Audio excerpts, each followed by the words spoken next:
اور اپنی زبان، ہاتھ، مال کے ذریعے ہمارے مخالفوں کی مدد کی ہوگی۔ ہم تمام امور کا مشاہدہ کرتے ہیں جن کا عام لوگ مشاہدہ نہیں کر سکتے۔ ہم وہ دیکھتے ہیں جس کو عام لوگ نہیں دیکھ سکتے، ہم وہ سنتے ہیں جس کو عام لوگ نہیں سن سکتے اور وہ اس کے سننے پر قادر بھی نہیں ہیں۔ ہمارے گھروں میں فرشتے آتے جاتے رہتے ہیں، ہمارے فرش اور قالینوں پر وہ چلتے ہیں، کھانے میں وہ ہمارے ساتھ ہوتے ہیں، وہ ہمارے جنازوں میں شامل ہوتے ہیں، جو کچھ ہو چکا ہوتا ہے اس کے بارے میں ہمارے پاس خبریں لے کر آتے ہیں، ہمارے ساتھ نماز پڑھتے ہیں، ہمارے لیے دعائیں کرتے ہیں، اپنے پر ہمارے اوپر پھیلاتے ہیں، ہمارے بچے ان کے پروں سے کھیلتے ہیں، وہ زمین کے موذی حشرات کو ہم سے دور رکھتے ہیں، زمین کی ہر چیز اور پانیوں کو ہمارے پاس لاتے ہیں، ہمیں سیراب کرتے ہیں، وہ دن اور رات کی ہر نماز کے وقت کے بارے میں ہمیں بتاتے ہیں، ہر رات ہمارے پاس آتے ہیں، تمام روئے زمین کی خبریں، تمام جنوں اور فرشتوں کی، خواہ وہ فضاؤں میں ہوں، ان کی خبریں ہمارے پاس لے کر آتے ہیں۔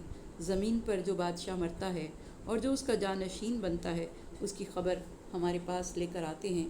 یہ پہاڑ چھٹی زمین تک جاتا ہے، اس میں جہنم کے دروں میں سے ایک درہ ہے، اس پر محافظ ہیں جو آسمان کے ستاروں سے زیادہ، بارش کے قطروں سے زیادہ، خاک کے ذرات سے زیادہ اور سمندر کے پانی کے قطرات سے بھی تعداد میں زیادہ ہیں۔ ہر چیز پر ایک فرشتہ موکل ہے۔ یہ تمام خبریں وقت کے امام کے پاس آتی ہیں، ہم ان پر حکم کرتے ہیں۔ جو ہمارے حکم کو قبول نہ کرے، فرشتے اس کو ہمارا حکم قبول کرنے پر مجبور کرتے ہیں۔ جن یا ہمارا مخالف یا اہل کفر میں سے اگر کوئی ہو تو فرشتے اس کو باندھ دیتے ہیں اور عذاب دیتے ہیں یہاں تک کہ وہ ہمارے حکم کو قبول کر لے۔ امام کو خدا نے اپنی حجت بنایا ہے، وہ ہر شے کو دیکھتا ہے، اس کو حکم کرتا ہے، اس سے کوئی مخلوق غائب نہیں، وہ سب مخلوقات تک رسائی رکھتا ہے۔ امام خدا کے احکام ان تک پہنچاتا ہے، ان کے اعمال و افعال کا گواہ ہوتا ہے، وہ ان کے درمیان اللہ کے حکم اور امر کو قائم کرتا ہے۔ اللہ فرماتا ہے وما ارسلناک الا کافۃ للناس، سورہ سبا آیت نمبر 28۔ ہم نے آپ کو پوری زمین کے لیے مبعوث فرمایا ہے۔ جو نبی کے بعد حجت ہے وہ بھی نبی کا قائم مقام ہے۔ امت جس میں اختلاف کرے وہ اس پر دلیل، ہادی اور رہنما ہوتا ہے۔ بعض کو بعض سے انصاف دلانے والا ہوتا ہے، لوگوں کے درمیان عدالت کو قائم کرنے والا ہوتا ہے۔ اگر وہ نہ ہو تو پھر اللہ کا حکم کون نافذ کرے گا؟ ہم اللہ کی آیت کبریٰ ہیں۔ وہ کہنے لگے کہ اے جادوگر، تم اپنے رب کو ہمارے لیے پکارو اور جو اس نے تیرے ساتھ عہد کیا ہوا ہے اس کے مطابق ہمارے بارے میں دعا کرو، ہم یقیناً ہدایت کو قبول کر لیں گے۔ پھر جب ہم نے ان سے عذاب کو دور کر دیا تو انہوں نے عہد شکنی کی اور فرعون نے اپنی قوم کو پکار کر کہا کہ اے میری قوم، کیا مصر کی حکومت میرے لیے نہیں ہے اور یہ نہریں جو میرے محلات کے نیچے جاری ہیں، کیا تم دیکھتے نہیں ہو؟ کیا میں اس شخص سے بہتر نہیں ہوں جو بے توقیر ہے، نعوذ باللہ، اور صاف بات بھی نہیں کر سکتا؟ تو اس پر سونے کے کنگن کیوں نہیں اتارے گئے یا فرشتے اس کے ساتھ یکے بعد دیگرے کیوں نہیں آئے؟ چونکہ اس نے اپنی قوم کو خفیف پایا ہے اور انہوں نے اس کی اطاعت کی، وہ یقیناً فاسق لوگ ہیں۔ بس جب انہوں نے ہمیں غصہ دلایا تو ہم نے ان سے انتقام لیا اور پھر ان سب کو غرق کر دیا۔ امام جعفر صادق علیہ السلام نے فرمایا کہ اللہ تعالیٰ ہم بندوں کی مانند غصہ نہیں کرتا، لیکن اس نے اپنے اولیاء کو خلق کیا ہے اور وہ غصہ کرتے ہیں اور وہ راضی ہوتے ہیں۔ وہ مخلوق ہیں اور اپنے رب کی تربیت یافتہ ہیں۔ اللہ نے ان کی رضا کو اپنی رضا اور ان کے غضب و غصے کو اپنا غضب و غصہ قرار دیا ہے، کیونکہ وہ لوگوں کو اس کی طرف دعوت دیتے ہیں اور اس پر رہنمائی کرتے ہیں۔ اللہ فرماتا ہے جو میرے ولی کی اہانت کرے گا اس نے مجھے مقابلے کے لیے بلایا ہے، اس نے مجھے جنگ کے لیے دعوت دی ہے۔ اس نے قرآن پاک میں فرمایا ہے من یطیع الرسول فقد اطاع اللہ، سورہ نساء۔ جس نے رسول صلی اللہ علیہ وآلہ وسلم کی اطاعت کی اس نے اللہ کی اطاعت کی۔ اگر غصہ اور رضائیت اللہ کو ایسے ہی لاحق ہوں جیسے مخلوق کو لاحق ہوتے ہیں اور اللہ خود غصے اور رضائیت سے دوچار ہو جبکہ یہ دونوں اس کی مخلوق ہیں اور خود اس نے ان کو خلق کیا ہے۔ غصہ ہونا اور راضی ہونا تبدیلی ہوتی ہے، جس میں تغیر و تبدیلی ہو جائے وہ نابود ہونے سے محفوظ نہیں ہو سکتا، اور جو نابود ہو سکتا ہو وہ خدا نہیں ہو سکتا۔ تو خالق خالق کیفیات ہے، اس کی کیفیت تبدیل نہیں ہوتی، لیکن جب کوئی اس کے ولی کی تکذیب کرتا ہے حقیقت میں خدا کو مقابلے کے لیے بلاتا ہے اور خدا سے مقابلے کے لیے تیار ہو جاتا ہے۔ پھر ہم نے انہیں ماضی کا قصہ اور بعد میں آنے والوں کے لیے نشان عبرت بنا دیا، اور جب ابن مریم کی مثال دی گئی تو آپ کی قوم نے اس پر شور مچایا اور کہنے لگے کیا ہمارے معبود اچھے ہیں یا وہ؟ امام جعفر صادق علیہ السلام نے ارشاد فرمایا کہ ایک دن رسول خدا صلی اللہ علیہ وآلہ وسلم مسجد میں تشریف فرما تھے کہ حضرت علی علیہ السلام تشریف لائے۔ حضور اکرم نے ارشاد فرمایا کہ علی، آپ میں عیسیٰ ابن مریم کی شباہت پائی جاتی ہے۔ اگر مجھے ڈر نہ ہو کہ میری امت کا گروہ آپ کے بارے میں وہ کچھ نہ کہہ دے جو حضرت عیسیٰ علیہ السلام کے بارے میں عیسائیوں نے کہا تھا، تو میں تمہارے بارے میں وہ بیان کروں کہ جہاں سے بھی آپ گزریں تو لوگ آپ کے قدموں کی خاک تبرک کے لیے اٹھا لیں اور اس سے برکت حاصل کریں۔ یہ سننے کے بعد اعرابی اور مغیرہ بن شعبہ اور قریش کا ایک گروہ غضبناک ہو گیا اور کہا کہ محمد صلی اللہ علیہ وآلہ وسلم اپنے چچا زاد کے لیے کسی مثال پر راضی نہ ہوئے سوائے عیسیٰ ابن مریم کے۔ تو اللہ تعالیٰ نے یہ آیت نازل فرمائی کہ جب ابن مریم کی مثال پیش کی تو آپ کی قوم نے اس پر شور مچایا اور کہا کہ کیا ہمارے معبود اس سے بہتر نہیں ہیں یا یہ؟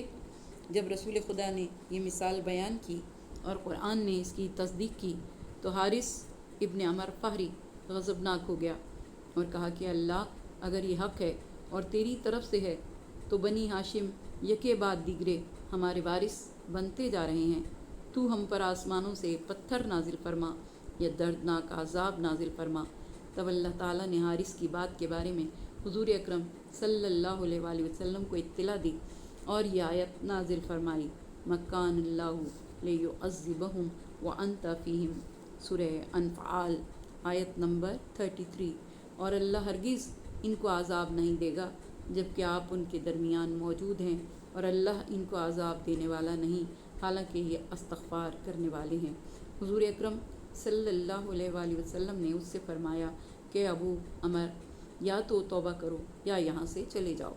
اس نے کہا کہ اے محمد صلی اللہ علیہ وآلہ وسلم، تم دوسرے قریش والوں کے لیے بھی جو کر سکتے ہو وہ کر لو، کیا سارے عرب کی عزت و کرامت بنو ہاشم کے حصے میں ہے؟ حضور اکرم صلی اللہ علیہ وآلہ وسلم نے فرمایا یہ جو کچھ ہے وہ میری طرف سے نہیں ہے بلکہ یہ اللہ کی طرف سے ہے۔ اس نے کہا کہ اے محمد صلی اللہ علیہ وآلہ وسلم، میرا دل توبہ کرنے میں میری بات ماننے کے لیے تیار نہیں، اس لیے میں یہاں سے چلا جاتا ہوں۔ اس نے اپنی سواری کو طلب کیا اور اس پر سوار ہو کر چلا گیا۔ بس جیسے ہی وہ شہر سے باہر نکلا تو آسمان سے پتھر اس کی جانب گرا اور جسم کو چیرتا ہوا نیچے سے نکل گیا۔ پھر اللہ نے اپنے حبیب پر وحی فرمائی اور فرمایا، سالا سائلن بعذاب واقع، سوال کرنے والے نے اس عذاب کے بارے میں سوال کیا جو کافروں سے ٹلنے والا نہیں تھا۔ سورہ معارج آیت نمبر 1۔ یعنی علی ابن ابی طالب علیہ السلام کی ولایت کا انکار کرنے والوں سے یہ عذاب ٹلنے والا نہیں تھا۔ اللہ تعالیٰ نے اس آیت کو حضور اکرم صلی اللہ علیہ وآلہ وسلم پر نازل فرمایا۔ حضور اکرم نے اپنے ارد گرد منافقین سے فرمایا کہ جاؤ اور اپنے ساتھی کی خبر لو، جس کا اس نے مطالبہ کیا تھا وہ اس پر واقع ہو چکا ہے۔ تو اللہ تعالیٰ نے فرمایا، وَخَابَ كُلُّ جَبَّارٍ عَنِیدٍ، حضرت ابراہیم علیہ السلام کا سورہ آیت نمبر 15۔ اللہ ہر سرکش و جابر کو ذلیل و رسوا کرنے والا ہے۔ حضرت علی علیہ السلام نے روز شورا مجلس شورا کے ارکان سے کہا تھا کہ تمہیں خدا کی قسم مجھے یہ بتاؤ کہ کیا تم میں کوئی ایسا بھی ہے جسے رسول خدا صلی اللہ علیہ وآلہ وسلم نے اپنے در کا دربان بنایا ہو اور فرمایا ہو کہ تم فی الحال کسی اور کو اندر نہ آنے دینا، میرے پاس کچھ فرشتے زیارت کے لیے آ رہے ہیں۔ چنانچہ میں دربان بن کر دروازے پر بیٹھ گیا۔ حضرت عمر ابن خطاب ملاقات کے لیے آئے تو میں نے کہا کہ حضرت صلی اللہ علیہ وآلہ وسلم کے پاس کچھ فرشتے زیارت کے لیے آئے ہوئے ہیں، لہٰذا آپ فی الحال صبر کریں۔ اس وقت حضرت عمر واپس چلے گئے۔ الغرض عمر ابن خطاب رضی اللہ تیسری بار آئے تو حضرت نے اسے اجازت دی۔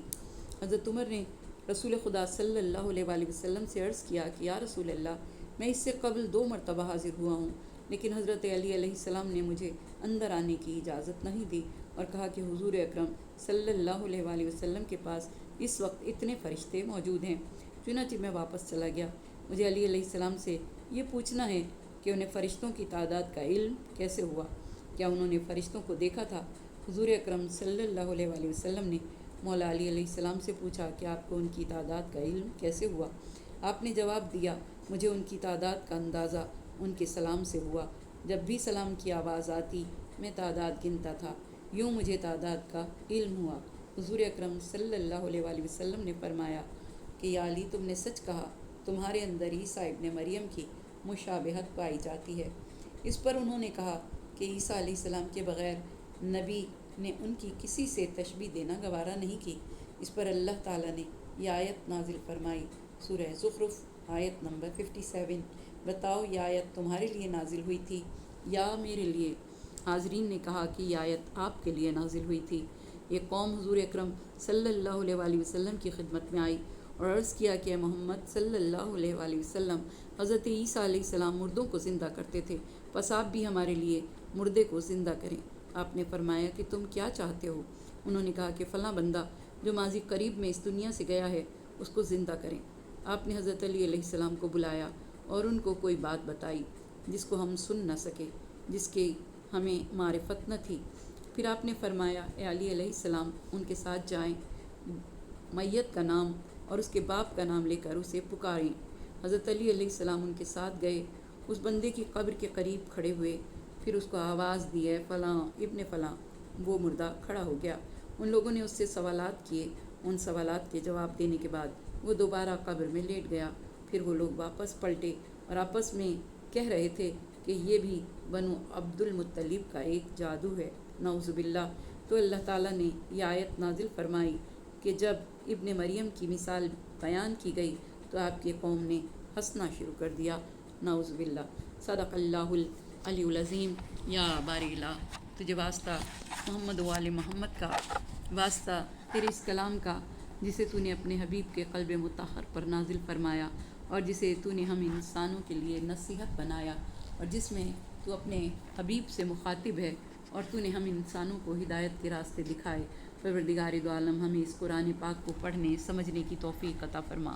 واسطہ محمد و آل محمد کا، اس کی آیات کو ہم اپنے دل میں اتار کر اس کی آیات پر عمل کریں اور تیری بارگاہ میں جب پہنچیں تو ان لوگوں میں شامل ہوں جنہوں نے تیری نصیحت پر عمل کیا۔ پروردگار دو عالم، ہمارے تمام مرحومین کی مغفرت فرما، ان کے درجات کو بلند فرما، انہیں کروٹ کروٹ جنت نصیب فرما، اپنے جوار میں بلندی درجات عطا فرما، ہمارے والدین کی مغفرت فرما، اور پروردگار دو عالم ہمیں ان کے لیے دنیا اور آخرت میں باعث عزت و عظمت قرار دے۔ پالنے والے ہماری اولاد کو ہمارے لیے دنیا اور آخرت میں باعث عزت و عظمت قرار دے۔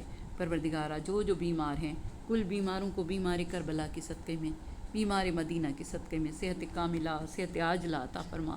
جس نے دعا کے لیے کہا، پالنے والے تو ان کی دعاؤں کو مستجاب فرما، ان کی پریشانیوں کو دور فرما۔ ہم سب کو غم حسین کے سوا کوئی غم نہ دینا، ہر دکھ سے، ہر بلا سے، ہر بیماری سے، ہر پریشانی سے بچا کے رکھنا۔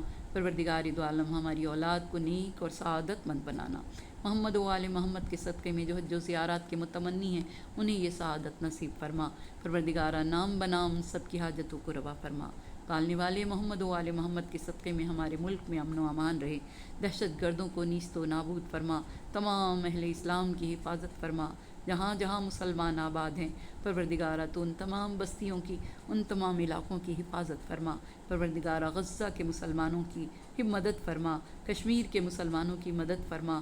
ہمارے ملک میں جہاں جہاں مسلمانوں پر ظلم و تشدد ہو رہا ہے، پروردگارہ تو ان سب پر رحم فرما، اور پالنے والے ہم سب کو انسان بننے کی توفیق عطا فرما۔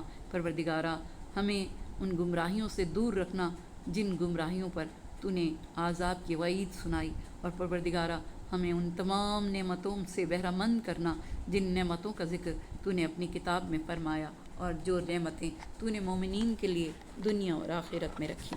پروردگار دو عالم، جو زیارات کے متمنی ہیں انہیں یہ سعادت نصیب فرما، غم حسین کے سوا کوئی غم نہ دینا، اور پالنے والے واسطہ محمد و آل محمد کا، ہمارے امام کے ظہور میں تعجیل فرما، ہمارے امام کے ظہور میں تعجیل فرما، ہمارے امام کے ظہور میں تعجیل فرما۔ آمین یا رب العالمین۔ ربنا تقبل منا انک انت السمیع العلیم۔